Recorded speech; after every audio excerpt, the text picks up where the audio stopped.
കൊല്ലം തിരുമംഗലം ദേശീയപാതയോട് central national highway authority ചിറ്റമ്മ നയമാണ് കാട്ടുന്നതെന്ന് Punalur MLA advocate K Raju ആരോപിച്ചു.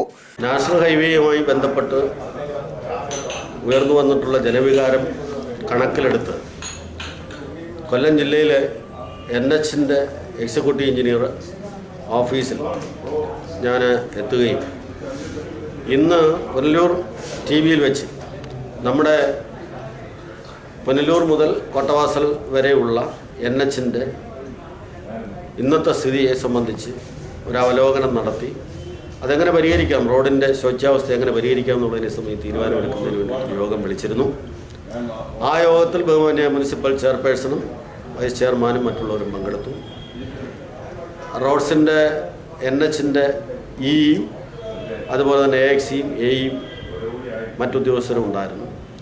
ഇപ്പോൾ എടുത്തിട്ടുള്ള തീരുമാനം, ഇവിടെ ഉയർന്നു വന്ന ജനവികാരങ്ങളും സമരങ്ങളും ഒക്കെ ഉണ്ട്, അതും കൂടെ കണക്കിലെടുത്തുകൊണ്ട് അവരുടെ ആവശ്യപ്പെട്ടതുപോലെ തന്നെ ഈ ആര്യങ്കാവ് പഞ്ചായത്തിൽ വരുന്ന മുറിയമ്പാഞ്ചൽ പാലം, ആ പാലത്തോടനുബന്ധിച്ചുള്ള മേഖല ഏറ്റവും തകർന്നു കിടക്കുന്ന ഈ റോഡിലെ ഒരു മേഖലയാണ്. അവിടത്തേക്ക് അടിയന്തരമായി തന്നെ 3 ലക്ഷം രൂപയുടെ ഒരു വർക്ക് ചെയ്ത് താൽക്കാലികമായി ആ കുഴി അടച്ച് സഞ്ചാരയോഗ്യമാക്കുന്നതിന് ആവശ്യമായിട്ടുള്ള തീരുമാനമാണ് ഒന്നെടുത്തത്.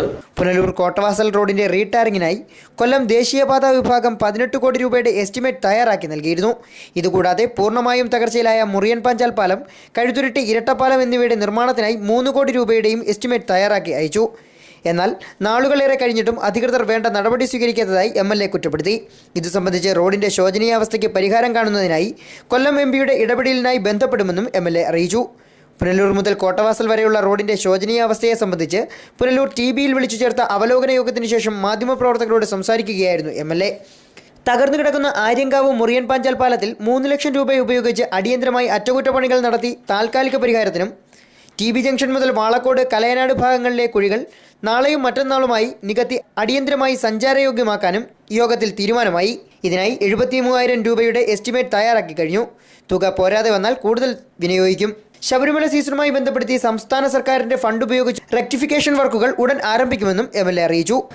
നമ്മുടെ ഈ കിഴക്കൻ മേഖലയിലെ ഏറ്റവും പ്രധാനപ്പെട്ട ഒരു ഓഫീസ് കോംപ്ലക്സായി അത് മാറുകയാണ്. കൊല്ലം ജില്ലയിലെ തന്നെ PWDക്ക് സ്വന്തമായിട്ടുള്ള ഏറ്റവും വലിയ കോംപ്ലക്സുകളിൽ ഒന്നാണ്. പിന്നെ കൊല്ലം ജില്ലാ ആസ്ഥാനമായ കൊല്ലത്താണ് വേറെ ഉള്ളത്.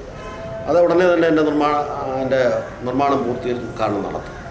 ദേശീയപാത വിഭാഗം executive engineer Saseendran, assistant executive engineer KV Aravindakshan, assistant engineer Aravind Sachin, നഗരസഭാ അധ്യക്ഷ വിമല ഗുരുദാസ്, ഉപാധ്യക്ഷൻ VP ഉണ്ണികൃഷ്ണൻ, നഗരസഭാ ക്ഷേമകാര്യ സ്ഥിരം സമിതി അധ്യക്ഷൻ D ദിനേശൻ, മുൻ municipal chairman K Radhakrishnan, EK Roschandran എന്നിവർ അവലോകന യോഗത്തിൽ പങ്കെടുത്തു. ലൈവ് വാർത്ത പുനലൂർ.